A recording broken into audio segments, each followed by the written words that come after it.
Hola, saludos cordiales, soy el profesor José Pablo Ramírez. Vamos a empezar un repaso por los principales temas de estudios sociales en séptimo año. La primera unidad trata sobre el mundo antiguo y la huella humana en el espacio geográfico.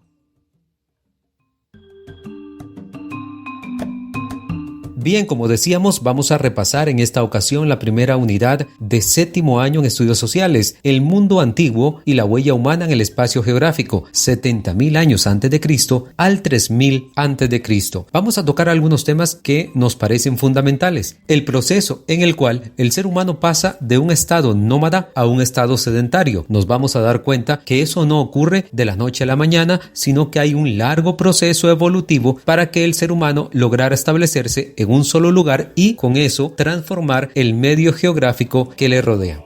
Debemos repasar también los primeros pasos del ser humano, de los homínidos al Homo sapiens sapiens, y también hablar un poco sobre aquello que se llama la revolución neolítica, el cambio hacia la sedentarización y hacia las sociedades agrícolas. Recordemos que el ser humano actual es el resultado de un largo proceso evolutivo que se conoce con el nombre de hominización. El proceso de hominización es la progresiva adquisición de las características que acabaron diferenciando a los homínidos del resto de primates, lo que conocemos popularmente como monos. Una de las cosas que debemos aclarar es que el ser humano no proviene de los monos, sino más bien de los homínidos. Y otro de los conceptos que deben quedar muy claros es el concepto de evolución. Recordemos que evolución significa cambio, progreso, avance, transformación. Nos vamos a dar cuenta que el ser humano adquiere poco a poco, a través de miles de años, una serie de características que le permitieron sobrevivir al medio ambiente, al clima y a las condiciones adversas que le tocó enfrentar a través de muchos años. Ahora, si el ser humano no proviene de los monos o de los primates, ¿qué nos diferencia de ellos? En primera instancia, nuestra posición erguida, es decir, el bipedismo, que es caminar sobre dos piernas y no sobre cuatro patas. Esto permitió la liberación de las manos y la ampliación del campo de visión. También el aumento del tamaño del cerebro y la disminución del tamaño de las mandíbulas y los dientes. Es importante recalcar que nuestro cerebro crece a partir sobre todo del cambio de la alimentación. Cuando nuestros antecesores empezaron a comer carne después de haber descubierto el uso del fuego, el cerebro empezó a crecer y por tanto empezó a tener mayores habilidades e inteligencia. Otra de las características que nos diferencian de los primates es el lenguaje simbólico, es decir, la capacidad de expresar ideas por medio de sonidos y expresiones faciales.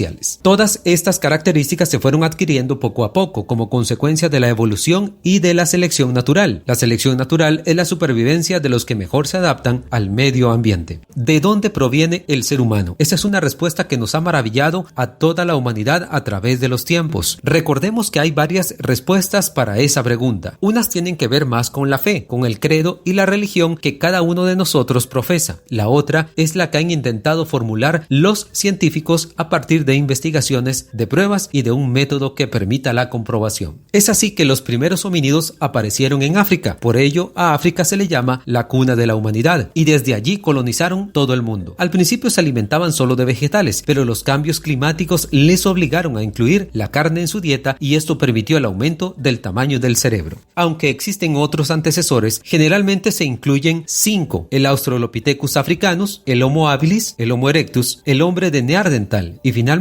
el Homo sapiens sapiens, cada uno con características, habilidades y espacios geográficos diferentes, pero todos comparten en común que fueron evolucionando para lograr un mayor desarrollo en todos los campos del quehacer humano. Se cree que hace unos 7 y 5 millones de años se produjo la separación entre chimpancés y los antepasados más antiguos del ser humano actual y aparecieron las primeras características que nos definen como humanos, la postura erguida y el bipedismo. Los primeros seres humanos que empezaron a caminar erguidos sobre dos piernas han sido clasificados como homínidos. Se les considera parte de nuestros antepasados, pero no homínidos, es decir, pertenecientes al género Homo, porque los homínidos aún pasaban parte de su tiempo en los árboles y su forma de vida era más parecida a la de otros primates. Vamos haciendo la diferencia entonces entre homínidos y primates. El homínido se caracteriza por su aspecto antropomorfo y por no tener cola, y a cuya familia pertenecen el hombre y otras especies como el chimpancé, el gorila gorila y el orangután. Llamamos homínidos a los eslabones posteriores a los Australopithecus, que se caracterizan por dos grandes avances: la posición erecta y la fabricación de instrumentos. Gracias a los estudios de cromosomas que se practican a los fósiles, hoy en día las teorías que tratan de explicar el poblamiento del planeta son cada vez más exactas. Por ello, sabemos que los primeros Homo sapiens se originaron en el este de África y desde allí se expandieron por el resto del mundo. Anteriormente, otros homínidos poco menos evolucionados habrían migrado desde el oeste de África entre unos 150.000 a 120.000 años. Según algunas de las teorías científicas, el Homo sapiens sapiens tuvo que luchar por el espacio y comida en su natal África, y esto provocó largas migraciones en diferentes momentos, en todas las direcciones. Incluso se habla de posibles sequías que habrían obligado a su partida. No hay certeza en cuanto a las posibles fechas de su salida. Sin embargo, las pruebas encontradas a lo largo de las últimas décadas permiten comprender que cuando el Homo sapiens sale de África coincide con otras especies de homínidos, específicamente con el hombre de Neandertal, que también habría recorrido rutas en busca de alimento y espacio geográfico. Ahora, si hablamos de migraciones, estamos hablando de un estilo y un modo de vida nómada, es decir, cuando aquellos antepasados del ser humano se veían en la obligación de cazar, recolectar y pescar para sobrevivir. Todavía no habían descubierto la agricultura ni de cómo transformar el medio en el cual querían vivir. Cuando el ser humano descubre la agricultura, esta se volvió la base de su sobrevivencia y todo se relacionó con ella: el tiempo de siembra y de cosecha, las lluvias y la sequía, el movimiento del sol y la luna. La naturaleza y el hacer creativo del ser humano sentaron las bases de lo que conocemos como civilización. Con este descubrimiento de la agricultura empezaron a construir sus primeras aldeas, en las cuales se establecieron los primeros grupos humanos y algunas de las cuales tenían cientos de habitantes. El crecimiento de la población y las aldeas dio origen a las primeras construcciones de casas. Con ello se comenzaron a crecer los primeros pueblos y surgieron las ciudades e incluso hasta los templos. En sí, este fue el más importante paso que dio el ser humano en el transcurso del tiempo, en donde, luego de andar de un lugar a otro con muchas dificultades, logró su establecimiento en un solo lugar, y esto fue posible gracias a que lograron descubrir la agricultura. Esto les permitió dar ese paso de nómada a sedentario. Como el descubrimiento de la agricultura transformó para siempre a los antecesores del ser humano y a la humanidad en general, a ese proceso se le llama revolución neolítica. El ser humano sedentario tuvo cambios en su forma de vida, en sus relaciones personales, economía, lenguaje, inteligencia, domesticación de animales y cultura en general. Cuando estudiemos la segunda parte de esta primera unidad, nos vamos a dar cuenta que esa agrupación de seres humanos en diferentes aldeas poco a poco fueron construyendo grandes civilizaciones que recibieron diferentes nombres a lo largo de la historia.